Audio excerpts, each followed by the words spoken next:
ভগবান শ্রীকৃষ্ণ কেন 16,108 জন স্ত্রীকে বিবাহ করেছিলেন আপনারা কি জানেন?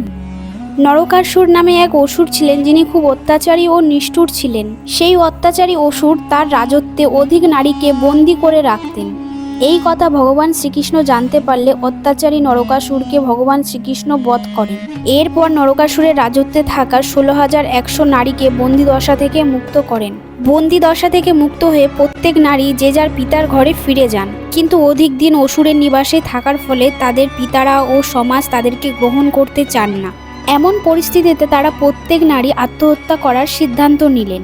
এমন পরিস্থিতিতে ভগবান শ্রীকৃষ্ণ সেই 16,100 নারীকে বিবাহ করেছিলেন এবং তাদের আত্মহত্যার প্রচেষ্টা থেকে তাদেরকে বাঁচিয়েছিলেন।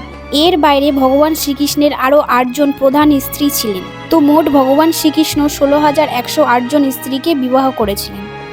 ভিডিওটি যদি আপনাদের ভালো লেগে থাকে তাহলে কমেন্টে বলুন জয় শ্রীকৃষ্ণ।